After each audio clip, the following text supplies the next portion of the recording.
ಕರ್ತನಾದ ಯೇಸು ಕ್ರಿಸ್ತನಲ್ಲಿ ಪ್ರಿಯರಾದ ದೇವ ಜನರೇ, ನಮ್ಮ ಕರ್ತನಾದ ಯೇಸು ಕ್ರಿಸ್ತನ ಅತ್ಯಧಿಕವಾದ ಕೃಪೆಯ ಸಮಾಧಾನವು ತಮಗೂ ತಮ್ಮ ಕುಟುಂಬದ ಪ್ರಿಯರೆಲ್ಲರಿಗೂ ಹೆಚ್ಚಾಗಿ ಉಂಟಾಗಲಿ. ಹೃದಯಂಗಮ ಮಾತೆನ್ನುವ ಈ ಮುಂಜಾನೆ ವಾಕ್ಯದ ಅಂತ ಸರಣಿಯಲ್ಲಿ ಈ ತಿಂಗಳು ನಾವು ಯೇಸು ಕ್ರಿಸ್ತನ ಪ್ರಾಮುಖ್ಯವಾದ ಬೋಧನೆಗಳು ಎಂಬ ಶೀರ್ಷಿಕೆಯಲ್ಲಿ ವಾಕ್ಯವನ್ನು ಧ್ಯಾನಿಸುತ್ತಿರುವಲ್ಲಿ ನಾವು ಈ ತಿಂಗಳು ಮತ್ತಾಯನು ಬರೆದ ಸುವಾರ್ತೆ 5ನೇ ಅಧ್ಯಾಯದಿಂದ 7ನೇ ಅಧ್ಯಾಯದವರೆಗಿನ ಕೆಲವು ಪ್ರಾಮುಖ್ಯ ಅಂಶಗಳನ್ನು ನಾವು ಯೇಸು ಕ್ರಿಸ್ತನ ಬೋಧನೆಗಳನ್ನ ಧ್ಯಾನಿಸುತ್ತಿದ್ದೇವೆ. ಈ ದಿನ ನಾವು ಧ್ಯಾನಿಸುವಂಥ ದೇವರ ವಾಕ್ಯದ ಭಾಗ ಮತ್ತಾಯನು ಬರೆದ ಸುವಾರ್ತೆ 6ನೇ ಅಧ್ಯಾಯದ 14-15 ವಚನಗಳು. ಮತ್ತಾಯ 6:14-15. ನೀವು ಜನರ ತಪ್ಪುಗಳನ್ನು ಕ್ಷಮಿಸಿದರೆ ಪರಲೋಕದಲ್ಲಿರುವ ನಿಮ್ಮ ತಂದೆಯು ನಿಮ್ಮ ತಪ್ಪುಗಳನ್ನೂ ಕ್ಷಮಿಸುವನು. ಆದರೆ ನೀವು ಜನರ ತಪ್ಪುಗಳನ್ನು ಕ್ಷಮಿಸದೆ ಹೋದರೆ ನಿಮ್ಮ ತಂದೆ ಸಹ ನಿಮ್ಮ ತಪ್ಪುಗಳನ್ನು ಕ್ಷಮಿಸುವುದಿಲ್ಲ. ಕರ್ತನಲ್ಲಿ ಪ್ರೀತಿಯುಳ್ಳ ದೇವ ಜನರೇ, ಈ ವಾಕ್ಯಗಳನ್ನ ನಾವು ಗ್ರಹಿಸಲಿಕ್ಕೆ ಶಕ್ತರಾಗುವಂತೆ ದೇವರು ತಾನೇ ತನ್ನ ಆತ್ಮನ ಮೂಲಕ ನಮಗೆ ತನ್ನ ವಿಶೇಷವಾದ ಗ್ರಹಿಕೆಯನ್ನು ಅನುಗ್ರಹಿಸಲಿ. ಇಲ್ಲೊಂದು ಪ್ರಾಮುಖ್ಯವಾದ ವಿಷಯ, ನಾವು ಕ್ಷಮಿಸಿದರೆ ಮಾತ್ರವೇ ದೇವರು ನಮ್ಮನ್ನು ಕ್ಷಮಿಸ್ತಾನೆ. ನಾವು ಕ್ಷಮಿಸದೆ ಹೋದರೆ, ಇತರರನ್ನ ಕ್ಷಮಿಸದೆ ಹೋದರೆ ದೇವರು ನಮ್ಮನ್ನು ಕ್ಷಮಿಸುವುದಿಲ್ಲ. ಕಾರಣ ನಾವೆಲ್ಲರೂ ಎಷ್ಟೋ ಪಾಪ ಅಪರಾಧಗಳನ್ನ ಮಾಡಿದವರು. ಅಪಾರ ಪ್ರಮಾಣದಲ್ಲಿ ದೇವರು ನಮ್ಮನ್ನು ಕ್ಷಮಿಸಿದ್ದಾನೆ. ಆದರೆ ನಮ್ಮ ಜೊತೆ ಸಹೋದರ ಸಹೋದರಿಯರು ನಮಗೆ ಮಾಡಿದ ತಪ್ಪುಗಳು ಅದೆಲ್ಲೋ ಬಹಳ ಸಣ್ಣದು. ದೇವರು ನಮ್ಮನ್ನ ದೊಡ್ಡ ಪ್ರಮಾಣದಲ್ಲಿ ಕ್ಷಮಿಸಿರುವಾಗ ಇತರರು ನಮಗೆ ಮಾಡಿದ ಸಣ್ಣ ಪ್ರಮಾಣದ ತಪ್ಪನ್ನ ಕ್ಷಮಿಸಲಿ ಎಂದು ದೇವರು ಬಯಸ್ತಾನೆ. ಒಂದು ವೇಳೆ ನಾವು ಅದನ್ನು ಕ್ಷಮಿಸೋದಕ್ಕೆ ಸಿದ್ಧರಿಲ್ಲದೆ ಹೋದರೆ ಪರಲೋಕದ ತಂದೆಯೂ ಸಹ ನಮ್ಮನ್ನು ಕ್ಷಮಿಸುವುದಿಲ್ಲ ಎಂಬುದಾಗಿ ನೇರವಾಗಿ ಇಲ್ಲಿ ವಾಕ್ಯದಲ್ಲಿ ಆತ ನಮಗೆ ತಿಳಿಪಡಿಸ್ತಾನೆ. ಎಂಥ ಭಯಂಕರವಾದ ವಿಷಯ. ಕೆಲವು ವಚನಗಳೊಂದಿಗೆ ನಾವು ಇವುಗಳ ಗಂಭೀರತೆಯನ್ನು ಗಮನಿಸೋಣ. ಜ್ಞಾನೋಕ್ತಿಗಳ ಪುಸ್ತಕ 21ನೇ ಅಧ್ಯಾಯ 13ನೇ ವಚನವನ್ನು ನಾವು ಓದುವಾಗ ಹೀಗೆ ಬರ್ತದೆ: ಬಡವನ ಮೊರೆಗೆ ಕಿವಿ ಮುಚ್ಚಿಕೊಳ್ಳುವವನು ತಾನೇ ಮೊರೆ ಇಡುವಾಗ ಯಾರೂ ಉತ್ತರ ಕೊಡರು. ಒಬ್ಬ ಬಡವನು ನಮ್ಮ ಎದುರು ತನ್ನ ಯಾವುದೋ ಒಂದು ಬೇಡಿಕೆಯನ್ನು ಆತ ನಮ್ಮ ಎದುರು ಯಾವುದನ್ನೂ ಕೇಳಿಕೊಳ್ಳುವಾಗ ಅದಕ್ಕೆ ನಾವು ಕಿವಿ ಮುಚ್ಚಿಕೊಂಡರೆ ಇನ್ನೊಂದು ದಿನ ಬರ್ತದೆ, ನಾವೇ ನಮ್ಮದ ಯಾವುದೋ ಒಂದು ಕಾರ್ಯಕ್ಕೆ ಮೊರೆ ಇಡಬೇಕಾದ ಸಂದರ್ಭ ಬರ್ತದೆ. ಆಗ ವಾಕ್ಯ ಬರ್ತದೆ, ನಾವು ಬಡವನ ಮೊರೆಗೆ ಕಿವಿ ಕೊಡದೆ ಹೋದದ್ರಿಂದ ನಾವು ಮೊರೆ ಇಡುವಾಗ ಯಾರೂ ಉತ್ತರ ಕೊಡರು ಎಂಬುದಾಗಿ ಬರ್ತದೆ. ಒಂದು ವೇಳೆ ನಾವು ದೇವರ ಮುಂದೆ ಕೆಲವೊಮ್ಮೆ ವಿಪರೀತವಾಗಿ ಪ್ರಾರ್ಥಿಸಿದರೂ ಉತ್ತರ ಸಿಕ್ಕದೇ ಇರುವುದಕ್ಕೆ ಅನೇಕ ಕಾರಣಗಳಲ್ಲಿ ಒಂದು ಕಾರಣ ಇದು ಇರಬಹುದು. ಹಾಗಾದರೆ ಒಂದು ವೇಳೆ ನಾವು ಯಾರೋ ನಮಗೆ ತಪ್ಪು ಮಾಡಿದ್ದಾರೆ, ಅವ್ರು ಬಂದು ನಮ್ಮನ್ನು ಅಂಗಲಾಚಿ ನಾನು ಮಾಡಿದ್ದು ತಪ್ಪು ಕ್ಷಮಿಸಿರಿ ಎಂಬುದಾಗಿ ಕೇಳಿದ್ರು, ನಾವು ಕ್ಷಮಿಸಲು ಸಿದ್ಧರಿಲ್ಲದೆ ಅವರನ್ನು ಅಪರಾಧಿ ಸ್ಥಾನದಲ್ಲಿ ನಿಲ್ಲಿಸಿ ಅವರಿಗೆ ನಾವು ನಾನಾ ವಿಧವಾದ ಕೇಡನ್ನು ಬಯಸಿದ್ರಿಂದ ನಂತರದಲ್ಲಿ ಎಷ್ಟೋ ದಿವಸಗಳಾದ ಮೇಲೆ ನಾವೀಗಂಥ ಪರಿಸ್ಥಿತಿಯಲ್ಲಿ ನಾವು ದೇವರನ್ನು ಕೇಳಿಕೊಳ್ಳುವಾಗ, ಕ್ಷಮಾಪಣೆ ಬೇಡುವಾಗ ದೇವರು ನಮಗೆ ತನ್ನ ಕಿವಿಯನ್ನು ಮುಚ್ಚಿಕೊಳ್ತಾನೆ. ಕ್ಷಮಿಸೋದಕ್ಕೆ ಆತನ ಸಿದ್ಧನಿಲ್ಲ. ಹಾಗಾಗಿ ದೇವರು ನಮಗೆ ಒಳ್ಳೆಯ ಬೋಧನೆಗಳನ್ನ ನಮಗೆ ಅನುಗ್ರಹಿಸ್ತಾನೆ. ಮಾರ್ಕನು ಬರೆದ ಸುವಾರ್ತೆಯ 11ನೇ ಅಧ್ಯಾಯದ 25ನೇ ವಚನಕ್ಕೆ ಬರುವಾಗ ನಾವು ಪ್ರಾರ್ಥನೆಗೆ ನಿಂತುಕೊಳ್ಳುವಾಗ ಅಲ್ಲಿ ನಮ್ಮ ಹೃದಯವನ್ನು ಪರೀಕ್ಷಿಸಿಕೊಳ್ಳುವಂತೆ ಯೇಸು ಕ್ರಿಸ್ತನ ಕಲಿಸ್ತಾನೆ. ಅಲ್ಲಿ ಬರೆದದೆ ಮಾರ್ಕ 11:25: ಇದಲ್ಲದೆ ನೀವು ನಿಂತುಕೊಂಡು ಪ್ರಾರ್ಥನೆ ಮಾಡುವಾಗೆಲ್ಲ ಯಾರ ಮೇಲೆ ಏನಾದರೂ ವಿರೋಧವಿದ್ದರೆ ಅದನ್ನು ಅವನಿಗೆ ಕ್ಷಮಿಸಿರಿ. ಕ್ಷಮಿಸಿದರೆ ಪರಲೋಕದಲ್ಲಿರೋ ನಿಮ್ಮ ತಂದೆಯೂ ಸಹ ನಿಮ್ಮ ತಪ್ಪುಗಳನ್ನು ನಿಮಗೆ ಕ್ಷಮಿಸಿಬಿಡುವ. ದೇವರೆದುರು ಹೋದಾಗ, ದೇವರೆದುರು ನಾವು ದೇವರ ಪ್ರಸನ್ನದಲ್ಲಿ ಪ್ರಾರ್ಥನೆಗೆ ನಿಂತಾಗ ಇಲ್ಲಿ ವಾಕ್ಯ ಹೇಳ್ತದೆ, ಮೊದಲು ಇತರರು ನಮಗೆ ಮಾಡಿದ ತಪ್ಪುಗಳನ್ನೆಲ್ಲ ಕ್ಷಮಿಸಬೇಕೆಂಬುದಾಗಿ ದೇವರು ಹೇಳ್ತಾನೆ. ನನ್ನ ಸ್ನೇಹಿತರಾದ ಪ್ರಶಾಂತ್ ಜತನವರು ಮೊನ್ನೆ ದಿವಸ ಹೇಳ್ತಾ ಇದ್ರು, ದಿನ ಬೆಳಿಗ್ಗೆ ಎದ್ದು ಮೊದಲು ನಾವು ನಮಗೆ ಯಾರ ಮೇಲೆಲ್ಲ ಮನಸ್ಸು ಕಸಿಬೀಸಿ ಇದೆಯೋ ಅಥವಾ ಇತರರ ಕುರಿತು ಅಸಮಾಧಾನವಿದೆಯೋ ಅವರನ್ನೆಲ್ಲ ಮನಸಾರೆ ಕ್ಷಮಿಸಿ ಆಶೀರ್ವದಿಸಿ ಕೆಲವು ಕಾಲ ಅಂದರೆ ಕನಿಷ್ಠ ಒಂದು ವಾರವಾದರೂ ಹಾಗೆ ಮಾಡ್ರಿ. ಅವರ ಮೇಲೆ ನಮಗೆ ಯಾವ ದ್ವೇಷ ಉಳಿಯದೆ ಅವರ ಮೇಲೆ ನಮಗೆ ಕ್ರಿಸ್ತನ ಪ್ರೀತಿ ಉಕ್ಕುತ್ತದೆ ಎಂಬುದಾಗಿ ಅವರು ಹೇಳ್ತಾ ಇದ್ರು. ನಿಜ, ನಾವು ದಿನಾಲು ದೇವರ ಮುಂದೆ ಆ ದ್ವೇಷ ಭಾವ ಹೋಗುವ ತನಕ, ಕಹಿ ಭಾವ ಹೋಗುವ ತನಕ ಅವ್ರನ್ನ ದೇವರ ಮುಂದೆ ಕ್ಷಮಿಸ್ತಾ ಬರುವಾಗ, ಅವ್ರನ್ನ ಆಶೀರ್ವದಿಸುವಾಗ ನಮ್ಮೊಳಗೆ ಅವರ ಮೇಲೆ ಕಹಿಭಾವ ಹೋಗಿ ಕ್ರಿಸ್ತನ ಪ್ರೀತಿ ಉದ್ಭವವಾಗ್ತದೆ. ನಮಗೆ ಕ್ರಿಸ್ತನ ಸಭೆಗೆ ದೇವರು ತಿಳಿಪಡಿಸುವಂಥ ಬೋಧನೆಯನ್ನು ನಾವು ಧ್ಯಾನಿಸೋಣ. ಎಫೆಸದವರಿಗೆ ಬರೆದ ಪತ್ರಿಕೆ 4ನೇ ಅಧ್ಯಾಯದ 32ನೇ ವಚನದಲ್ಲಿ ಹೇಗೆ ಬರೆಯಲಾಗಿದೆ, ಅವಶ್ಯವಾಗಿ ನಮಗೆ ಕಲಿಸುವಂಥ ವಿಷಯ.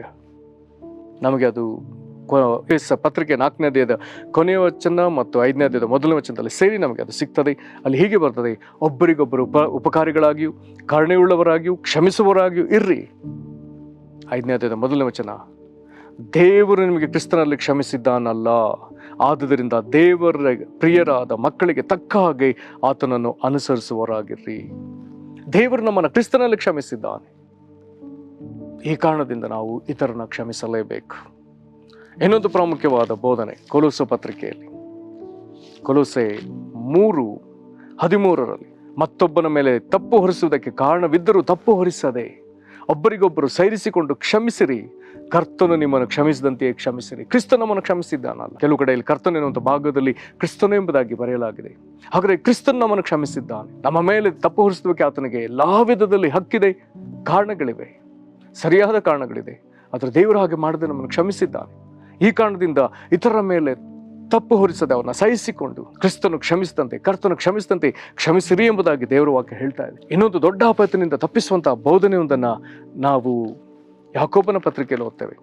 ಯಾಕೋಬನ ಪತ್ರಿಕೆ 2ನೇ ಅಧ್ಯಾಯದ 13ನೇ ವಚನಕ್ಕೆ ಬರುವಾಗ ಕ್ಷಮಿಸದೇ ಇರುವಂಥ ಭಾಗದಲ್ಲಿ ಹೀಗೆ ಬರ್ತದೆ, ಕರುಣೆ ತೋರಿಸದೇ ಇರುವವನಿಗೆ, ಅಂದರೆ ಕ್ಷಮಿಸದೇ ಇರುವವನಿಗೆ, ಮತ್ತೊಮ್ಮೆ ಓದ್ತಾನೆ, ಕರುಣೆ ತೋರಿಸದೇ ಇರುವವನಿಗೆ ನ್ಯಾಯ ತೀರ್ಮಾನದಲ್ಲಿ ಕರುಣೆಯು ತೋರಿಸಲ್ಪಡುವುದಿಲ್ಲ, ಕರುಣೆಯು ನ್ಯಾಯ ತೀರ್ಮಾನವನ್ನು ಗೆದ್ದು ಹಿಗ್ಗುತ್ತದೆ. ಹಾಗಾದರೆ ದೇವರ ಮಹಾಕೋಪ ತೋರ್ಪಡುವ ನ್ಯಾಯ ತೀರ್ಪಿನ ದಿನದಲ್ಲಿ ನಾವು ಗೆದ್ದು ಹಿಗ್ಗಬೇಕಾದ್ರೆ ನಾವು ಈಗ ಕನಿಕರದಲ್ಲಿ ನಡೆಯಲೇಬೇಕು. ನಾವು ಈಗ ಕನಿಕರದಲ್ಲಿ ನಡೆಯುವುದಾದರೆ ನ್ಯಾಯ ತೀರ್ಪಿನ ಸಂದರ್ಭದಲ್ಲಿ ನಾವು ತಪ್ಪಿಸಿಕೊಂಡವು. ಆದರೆ ಈಗ ಕನಿಕರ ತೋರದೆ ಹೋದರೆ, ಕರುಣೆ ತೋರಿಸದೇ ಇರುವವನಿಗೆ ನ್ಯಾಯ ತೀರ್ಮಾನದಲ್ಲಿ ಕರುಣೆ ತೋರಿಸಲ್ಪಡುವುದಿಲ್ಲ. ಅದನ್ನ ದೇವರು ಕ್ಷಮಿಸದಕ್ಕೆ ಸಿದ್ಧನಿಲ್ಲ. ದೇವರು ಯೇಸು ಕ್ರಿಸ್ತನು ಕರುಣಿಸುವನು, ಪ್ರೀತಿಸುವನು, ಕ್ಷಮಿಸುವನು ಎಂಬುದಾಗಿ ಭಾವಿಸಿ ಅದನ್ನ ಹೋಗಿ ನಮ್ಮನಿಗೆ ಮತ್ತೊಮ್ಮೆ ಕನಿಕರ ಕೊಡು ಎಂಬುದಾಗಿ ಅಂಗಲಾಚಿದ್ರೆ ಆತನು ನಮ್ಮ ಕೋರಿಕೆ ನಮ್ಮ ಸನ್ಮಾನಿಸುವವನಲ್ಲ. ಕಾರಣ ಈಗ ಕ್ಷಮಿಸೋದಕ್ಕೆ ಅವಕಾಶ ಕೊಟ್ಟಿದ್ದಾನೆ, ನಮ್ಮ ಮನಸ್ಸು ಸಿದ್ಧವಿಲ್ಲ. ಪ್ರೇರೆ, ಮತ್ತೊಬ್ಬರನ್ನು ನಾನು ಕ್ಷಮಿಸುವುದೇ ಇಲ್ಲ ಎನ್ನುವಂಥ ಹಠ ನಿಮ್ಮಲ್ಲಿರುವುದಾದರೆ ಅದನ್ನು ಮೊದಲು ಬಿಟ್ರಿ. ಇಲ್ಲ, ಯೇಸು ಕ್ರಿಸ್ತನನ್ನು ಗಮನಿಸೋಣ. ಪೇತ್ರನ ಕುರಿತು ನಾವು ವಾಕ್ಯದಲ್ಲಿ ನೋಡ್ತೇವೆ, ಆತನು ಯೇಸು ಕ್ರಿಸ್ತನನ್ನು ನಾನು ಅರೇನೆಂಬುದಾಗಿ ಅಲ್ಲಗಳೆದ. ಆದರೂ ಪುನರುತ್ಥಾನ ಹೊಂದಿದ ಯೇಸು ಕ್ರಿಸ್ತನ ಮಾತನ್ನು ಗಮನಿಸ್ರಿ. ಆತನು ತನ್ನೆದುರು ಬಂದವರಿಗೆ ಹೇಳ್ತಾನೆ, ಪೇತ್ರನನ್ನ ಸಂಧಿಸುವುದಕ್ಕಾಗಿ ಆತುರಿದ ಆತನ ಅನೇಕ ಸತಿ ಮಾತನಾಡ್ತಾನೆ. ಯೇಸು ಕ್ರಿಸ್ತನನ್ನು ಅರಿಯನೆ ಎಂಬುದಾಗಿ ತನ್ನ ಕಷ್ಟ ಕಾಲದಲ್ಲಿ, ಯೇಸುವಿನ ಕಷ್ಟ ಕಾಲದಲ್ಲಿ ಆತನನ್ನು ಅರಿಯನೆ ಎಂಬುದಾಗಿ ಹೇಳಿದವನ ಮೇಲೆ ಯೇಸು ಕಹಿಭಾವನೆಯನ್ನು ಇಟ್ಟುಕೊಳ್ಳಲೇ ಇಲ್ಲ. ಆದರೆ ಆತನಿಗಾಗಿ, ಪೇತ್ರನಿಗಾಗಿ ಯೇಸು ತವಕಿಸಿದ, ಯೇಸುಗಾಗಿ ಪೇತ್ರನ ತವಕಿಸಿ ಬಂದ. ಎಂಥ ಒಳ್ಳೆಯ ವಿಚಾರ. ಕರ್ತನಲ್ಲಿ ಪ್ರೀತಿಯುಳ್ಳ ದೇವಜನರೇ, ಕ್ಷಮಿಸುವಂಥದ್ದು ನಮಗೆ ಕಬ್ಬಿಣದ ಕಡಲೆಯಾಗಿ ಕಾಣುವುದು ಬೇಡವೇ ಬೇಡ. ಕ್ಷಮಿಸುವುದು ಕಷ್ಟವಾಗ್ತಿರುವುದಾದರೆ ಅದು ಸೈತಾನನ ಸ್ವರ. ಆದರೆ ಕ್ರಿಸ್ತನ ಸ್ವರವೋ, ಪವಿತ್ರಾತ್ಮನ ಸ್ವರವೋ ನಾವೆಲ್ಲರನ್ನ ಕ್ರಿಸ್ತನಲ್ಲಿ ಪ್ರೀತಿಸುವುದಕ್ಕೂ, ಎಲ್ಲರನ್ನ ನಾವು ಕ್ರಿಸ್ತನಲ್ಲಿ ಸಹಿಸಿಕೊಳ್ಳುವುದಕ್ಕೂ, ಪ್ರತಿಯೊಬ್ಬರನ್ನ ಕ್ರಿಸ್ತನಲ್ಲಿ ಕ್ಷಮಿಸುವುದಕ್ಕೂ, ಪ್ರತಿಯೊಬ್ಬರಿಗೂ ನಾವು ಯೇಸು ಕ್ರಿಸ್ತನ ಹೆಸರಿನಲ್ಲಿ ಕರುಣೆ ತೋರಿಸುವುದಕ್ಕೂ ನಮಗೆ ಬಲಪಡಿಸ್ತದೆ. ನಾವು ಪವಿತ್ರಾತ್ಮನಿಗೆ ಒಳಪಡೋಣ, ಪ್ರಾರ್ಥನೆ ಮಾಡೋಣ. ಮಹಾಕೃಪೆಯ ಪರಲೋಕ ತಂದೆ, ಕ್ಷಮಿಸುವುದಕ್ಕಾಗಿ ಹೇಳಿದ್ದಿ ಕರ್ತನೆ, ನಾವು ಕ್ಷಮಿಸ್ತೇವೆ. ನಮ್ಮ ಕುಟುಂಬದೊಳಗೆ ಪ್ರತಿಯೊಬ್ಬರನ್ನ ಕ್ಷಮಿಸ್ತೇವೆ ಯೇಸು ಕ್ರಿಸ್ತನ ಹೆಸರಿನಲ್ಲಿ. ಆತ್ಮಿಕ ಸಹೋದರ ಸಹೋದರನ್ನ ನಾವು ಯೇಸು ಕ್ರಿಸ್ತನ ಹೆಸರಿನಲ್ಲಿ ನಮ್ಗೆ ಯಾರು ತಪ್ಪು ಮಾಡಿದ ಅವ್ರನ್ನ ಕ್ಷಮಿಸ್ತೇವೆ. ನಮ್ಮ ಬಂಧುಗಳಲ್ಲಿ ನಮಗೆ ಯಾರು ತಪ್ಪು ಮಾಡಿದಾರೋ ಅವ್ರನ್ನ ಯೇಸು ಕ್ರಿಸ್ತನ ಹೆಸರಲ್ಲಿ ಕ್ಷಮಿಸ್ತೇವೆ. ನಮ್ಮ ನೆರೆಹೊರೆಯವರಲ್ಲಿ ಯಾರು ನಮಗೆ ತಪ್ಪು ಮಾಡಿದಾರೋ ಅವ್ರನ್ನ ಯೇಸು ಕ್ರಿಸ್ತನ ಹೆಸರಲ್ಲಿ ಕ್ಷಮಿಸ್ತೇವೆ.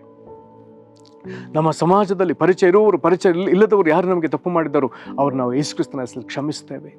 ಕರ್ತನೆ, ಯಾರೊಬ್ಬರ ವಿಷಯದಲ್ಲಿ ನಮ್ಮ ಹೃದಯ ಕಹಿಭಾವನೆಯಿಂದ ಇರುವುದು ಬೇಡ ಸ್ವಾಮಿ. ಯಾರ ಕುರಿತಾಗಿ ಇರುವುದಾದರೆ ಕರ್ತನೆ, ಈ ದಿನವೇ ಕ್ರಿಸ್ತನ ಪ್ರೀತಿಯನ್ನು ತುಂಬಿಸು. ಅವರನ್ನ ನಾವು ಕ್ಷಮಿಸ್ತೇವೆ, ಅವ್ರನ್ನ ಯೇಸು ಕ್ರಿಸ್ತನ ಹೆಸರಲ್ಲಿ ಆಶೀರ್ವದಿಸ್ತೇವೆ. ಕರ್ತನೆ, ಅವ್ರಿಗಿರುವ ಬಾಧೆಗಳಿಂದ ನೀನು ಅವ್ರನ್ನ ಬಿಡುಗಡೆ ಮಾಡಬೇಕೆಂಬುದಾಗಿ, ಅವರಿಗೆ ಬಿಡುಗಡೆ ಆಗುವಂತೆ ನಾವು ಯೇಸು ಕ್ರಿಸ್ತನ ಹೆಸರಲ್ಲಿ ಪ್ರಾರ್ಥಿಸ್ತೇವೆ. ಪರಲೋಕ ತಂದೆಯೇ, ನಿನ್ನ ನ್ಯಾಯ ತೀರ್ಪಿಗೆ ನಾವು ಸಿಕ್ಕಿಕೊಳ್ಳುವುದು ಬೇಡ. ಕ್ರಿಸ್ತ, ನೀನು ನಮ್ಮನ್ನು ಕ್ಷಮಿಸಿದಿ. ತಂದೆ, ನೀನು ನಮ್ಮನ್ನು ಕ್ರಿಸ್ತನಲ್ಲಿ ಕ್ಷಮಿಸಿದಿ. ಇದಕ್ಕಾಗಿ ನಾವು ನಿನಗೆ ಸ್ತೋತ್ರ ಸಲ್ಲಿಸ್ತೇವೆ. ನಾವು ಪ್ರಾರ್ಥನೆಗೆ ನಿಲ್ಲುವಾಗಿಲ್ಲ. ಯಾರನ್ನಾದರೂ ಕ್ಷಮಿಸುವುದು ಬಾಕಿ ಇದೆ ಎಂಬುದಾಗಿ ನಾವು ನಮ್ಮನ್ನು ಪರೀಕ್ಷಿಸಿಕೊಳ್ಳುವುದಕ್ಕೆ ನಮಗೆ ಕಲಿಸು ಸ್ವಾಮಿ. ಕರ್ತನೆ, ಬಡವರ ಮೊರೆಗೆ ನಾವು ಕಿವಿ ಮುಚ್ಚಿಕೊಳ್ಳುವುದು ಬೇಡವೇ ಬೇಡ ಸ್ವಾಮಿ. ಇಂಥ ತಪ್ಪುಗಳು ನಮ್ಮಲ್ಲಿ ಆಗಿರುವುದಕ್ಕಾಗಿ ಕ್ಷಮೆ ಕೇಳ್ತೇವೆ. ನಮ್ಮನ್ನು ಇಂಥ ಅಪರಾಧದಿಂದ ಬಿಡಿಸು ಕರ್ತನೆ. ಪ್ರತಿಯೊಬ್ಬೊಬ್ಬರ ವಿಷಯದಲ್ಲಿ ನಾವು ನಿನ್ನ ಮುಂದೆ ವಿಜ್ಞಾಪಿಸುವವರಾಗಿ, ಅವರಿಗಾಗಿ ಕರ್ತನೆ ಮನ ಮರುಗಿ ಪ್ರಾರ್ಥಿಸುವರಾಗಿ ನಮ್ಮನ್ನು ಮಾರ್ಪಡಿಸಿರಿ. ನಿನಗೆ ಮಹಿಮೆ ಆಗಲಿ, ನಿನಗೆ ಮಹಿಮೆ ಆಗಲಿ. ಮತ್ತೊಮ್ಮೆ ಕರ್ತನೆ, ಪರಲೋಕ ತಂದೆ ಯೇಸು ಕ್ರಿಸ್ತನ ಹೆಸರಲ್ಲಿ ನಾವೆಲ್ಲರನ್ನ ಕ್ಷಮಿಸ್ತೇವೆ. ನಿನ್ನ ಕೃಪೆ ನಮ್ಮ ಮೇಲಿರಲಿ. ನಾವು ಕಳ್ಕೊಂಡ ಸಂಬಂಧಗಳು ಕರ್ತನಾದ ಯೇಸು ಕ್ರಿಸ್ತನ ಹೆಸರಲ್ಲಿ ತಿರುಗಿ ಕರ್ತನೆ ಪರಿಶುದ್ಧ ಸಂಬಂಧವಾಗಿ, ಕ್ರಿಸ್ತನ ಪ್ರೀತಿಯಿಂದ ಕೂಡಿದ ಸಂಬಂಧವಾಗಿ ಅದು ತಿರುಗಿ ಸ್ಥಾಪಿಸಲ್ಪಡಲಿ. ಆಶೀರ್ವದಿಸಿರಿ.